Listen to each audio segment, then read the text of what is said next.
Hello guys, welcome to my channel. My name is Trouble, and today I'm going to be doing a review of the One Punch Man arc, Alien Invasion, the Alien Invasion arc of the One Punch Man saga. The One Punch Man manga. Um, it's a pretty short arc, and to this date, I think it might be the most popular arc in all of One Punch Man, really. Uh, I don't know, maybe the Monster Association arc up there. I don't know how you would rank them, but yeah, it's pretty up there, and it has one of the best antagonists in all of the series, that being Boros. And this is probably my fifth time reading it. I just finished going over it for this video, and I'm gonna get into it right now. Um, so let's just jump right in. So the arc starts out exactly immediately after the Deep Sea King arc, or the Monsters of the Deep arc, or Monsters of the Sea arc. And we come in the aftermath of that, and we see Saitama and Genos at Saitama's place, and they get an entire box of letters. Most of them are for Genos, from fangirls telling Genos how much they love him and how much they think he's cool. And Saitama is pretty excited. Saitama opens up the letter, and but it unlike Genos, it's not a girl confessing his feelings, confessing their feelings to him. Instead, it's hate mail. For remember at the end of the Deep Seeking arc, Saitama said that all the heroes, they weakened him, and he just finished off the heroes, and he just finished off the Deep Sea thing, and he kind of took the fall for it. He kind of took the blow, and this pissed off Genos, and Genos is like, I'll. But right before he eliminates him, Saitama cuts him off and says these people need to find a hobby. But of all the letters, of all the hate mail that Saitama got, there's one in there that says thank you. Saitama got one letter that says thank you. And he's curious as to who did that. We find out later in the chapter.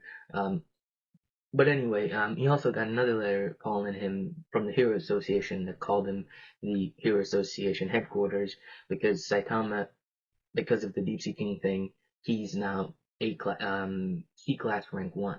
So he gets summoned or called to the Hero Association arc to to the Hero Association headquarters to see what's going on, to see if he wants to stay or to take the task to move up to B class, and yeah, so Saitama goes over there and he's like, okay, they explain the whole process to him, and he's like, yeah, all right, I'll move up to B class, and all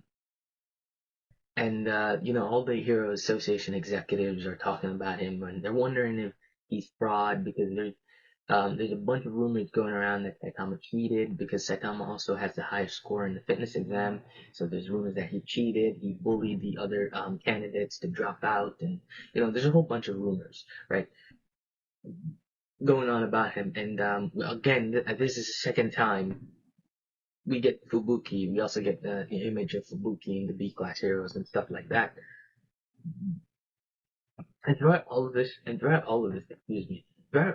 really, one thing that we start to notice a lot is just exactly how corrupt the Hero Association is, because they know, like the executives know about what's going on with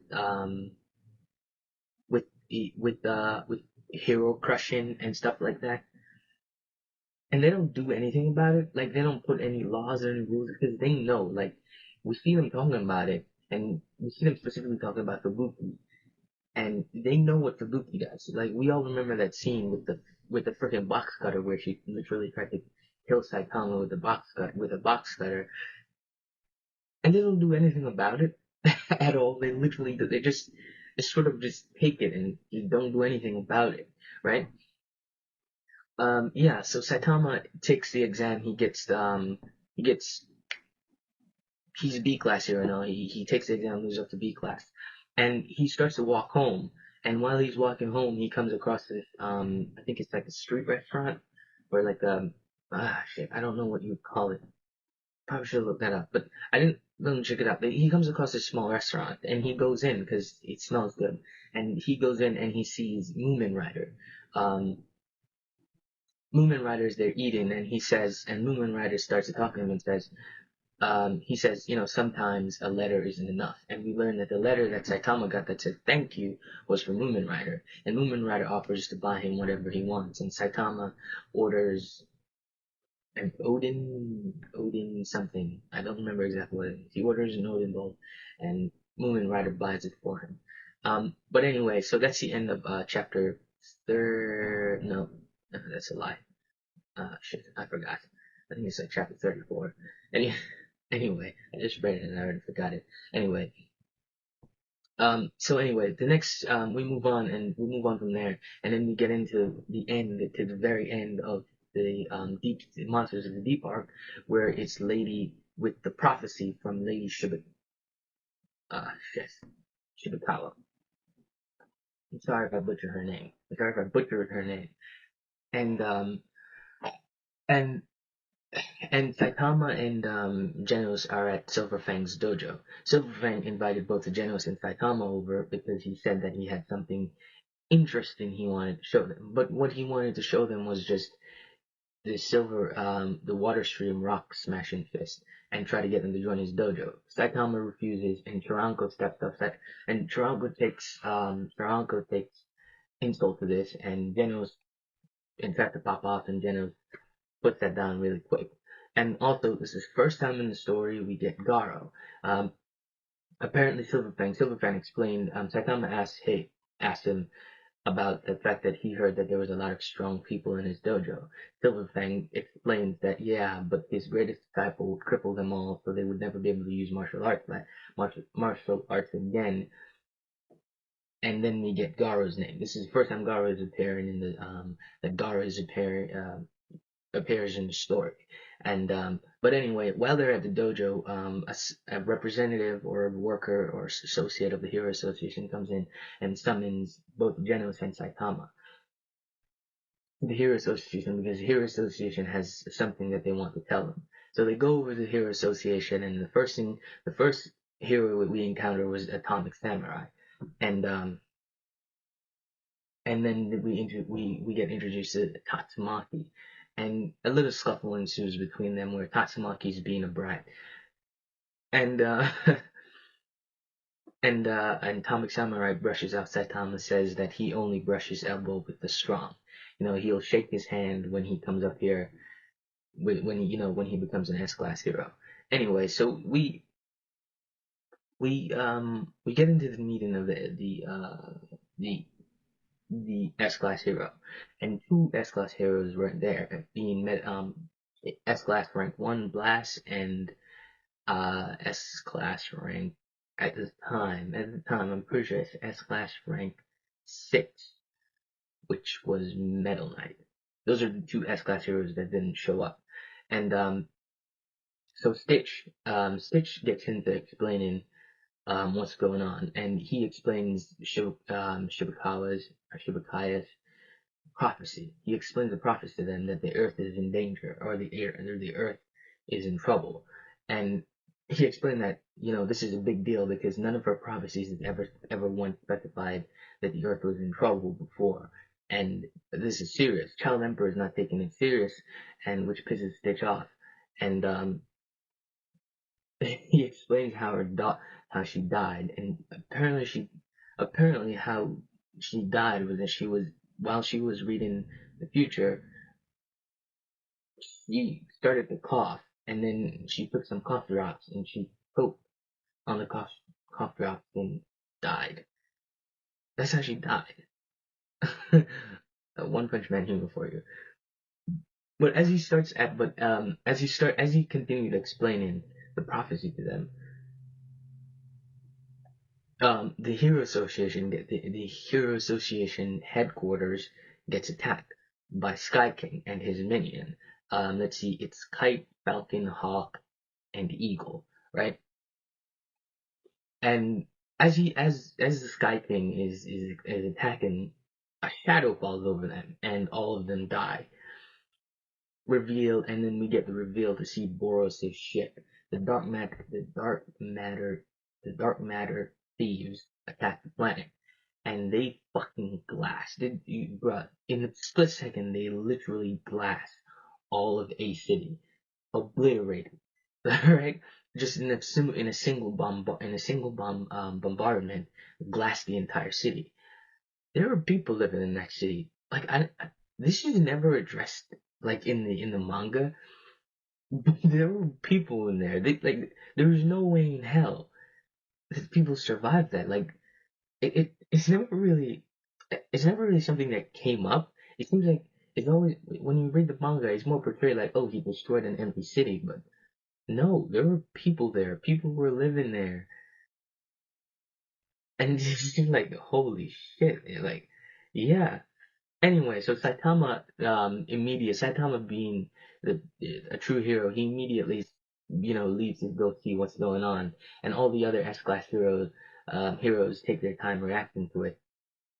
But anyway, after Melzugard kills the Sky King and his minions, and then he attacks the Iron and cuts off the Iron's arm. And right as he's about to land a finishing blow, that's when all the other heroes that were inside, the S-class heroes that were inside, comes out, and Atomic Samurai comes out to save the Iron, and then all of them, and then with that, a battle ensues on the ground with the Iron. Anyway, Saitama on Boros' ship. Saitama keeps just rampaging through Boros' ship, and one of Boros' minions, who was on the ship at the time, um, Genshu, sends another high-ranking member of the Dark Matter Thieves to go intercept Saitama. This being Gorobas. Gorobas intercepts Saitama, and Saitama one-shots him during his monologue of his introduction. Um, yeah. Um, and he continues to rampage to the ship, and this starts to send panic. This starts to send panic down Shoop's spine, because he's trying to stop Saitama, but it's not working, and so he tries to call Melzugard, because it's Melzugard's thing to guard the ship. It's Melzugard's job to protect the ship. So he tries to call Melzugard, but Melzugard at the time can't come because Melzugard is fighting Atomic Samurai. At the time he started fighting Metal Bat, Atomic Samurai, Silverfang, and Pure Prisoner. At, yeah, that's all of them. That's all of them that you were fighting. Genos didn't do anything, and Tatsumaki didn't take part in the fight. Genos didn't take part in the fight, and Metal Knight didn't take part in the fight. King, they tried to get King to take the ship down because everybody believes that King is the strongest man in the earth. But King says no, and he suggests that they call Metal Knight. And oh yeah, Darkshine didn't do anything either. He was there. He didn't do anything either. Anyway. So Melzugard, because Melzugard is having trouble dealing with the heroes on the ground, he calls down another orbital or planetary bombardment to wipe out all the heroes. And so he does that, but eventually Shoop, or Gans, I think it's Gagan's Shoop, or Gagan Shoops. Sorry, I butchered that name again. I'm not really good with names, my bad. Anyway, Gagan Shoop starts to panic, and he tries to get Saitama to leave. He asks Saitama to leave, and he tells Saitama to go right, which cues Saitama in, and Saitama goes left instead. And he reaches Boros' throne room, right? And Boros immediately realizes exactly how strong Saitama is, and he introduces himself. Greganj, I think it's Gregan Shoop, or Shoop. Let's just call him Shoop, right? Gregan Shoop, sorry, Shoop's. He tries to intercept and stop Saitama. He tries to fight Saitama, but Saitama once again, just like he did with Gorobas, one-shots Shoops, right? And then Boros introduces himself, and Boros tells Saitama of a prophecy. And Boros introduces himself, tells Saitama his backstory, is that he's the king of the universe, then he dominated the universe, and eventually a prophetess told him of of a faraway planet that where he would find a good fight, and that being Earth. And he says, now that I saw you, I know it's you. Saitama one shot him and says, you can't even you can't just go around attacking planets, because not even a telemarketer would do that. I think he said telemarketer, right? Anyway, and Saitama and Boros engages, right? And the battle is fast-paced. The two start fighting, and on the ground, but we come back to the ground. On the ground, the heroes eventually, because they were having trouble dealing with Melzagard regenerative abilities, Metal Bat eventually found a marble, and the marble is how they defeat him. And one by one, they take out all of his head.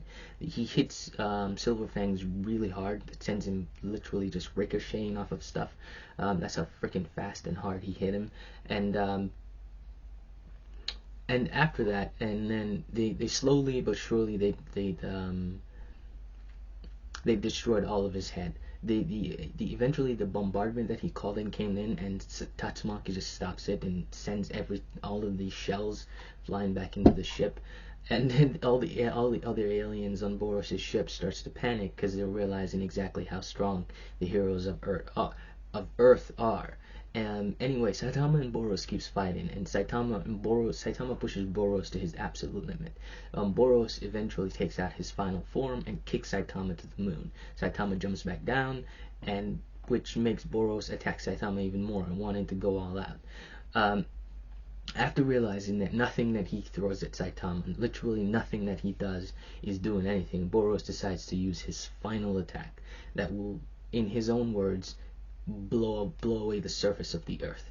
And Saitama, in return, also uses his own trump card, which being the Cirrus Punch. And the punch is so powerful, the force, just the shockwave from Saitama's punch alone is enough to not only stop Boros' strongest attack and kill him, but literally just destroy the entire ship, right? And with that, Boros, the dominator of the universe, falls. Boros asked Saitama if he tried. Boros told Saitama that he enjoyed the fight.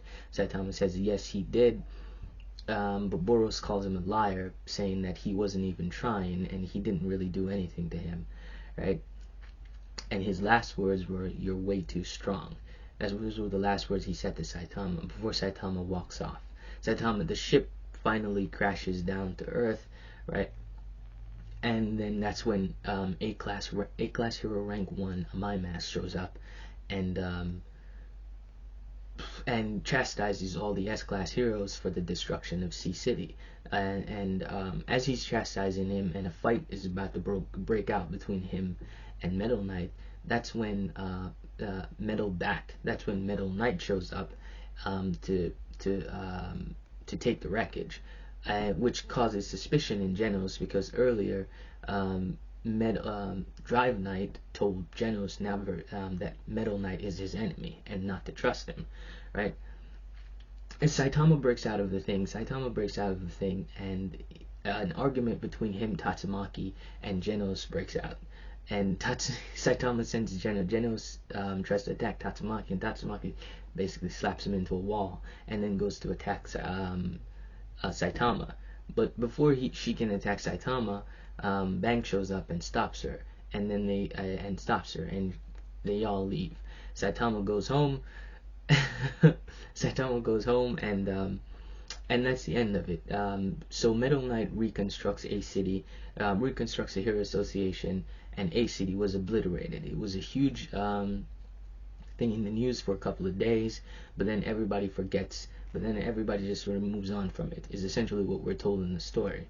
And a little side tangent here is that Saitama, when he jumps to the moon, when he went to the moon, a piece of moon rock came back with him. And a moon rock is very expensive, so Saitama decides to turn it in for a lot of money. And as he's running to the place to go turn it in, like, he drops it in a parking lot and loses the moon rock, right? And loses the moon rock. and all of the money. He lost the moon rock in a parking lot in a bunch of rubble. A very expensive rock. This dude cannot get a break, bro. It's like in the Hero Association with the Monaco scene when they're on the railroad with Flashy Flash.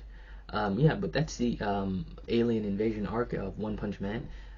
Thank you guys for watching, and I'll see you in the next one. Bye bye.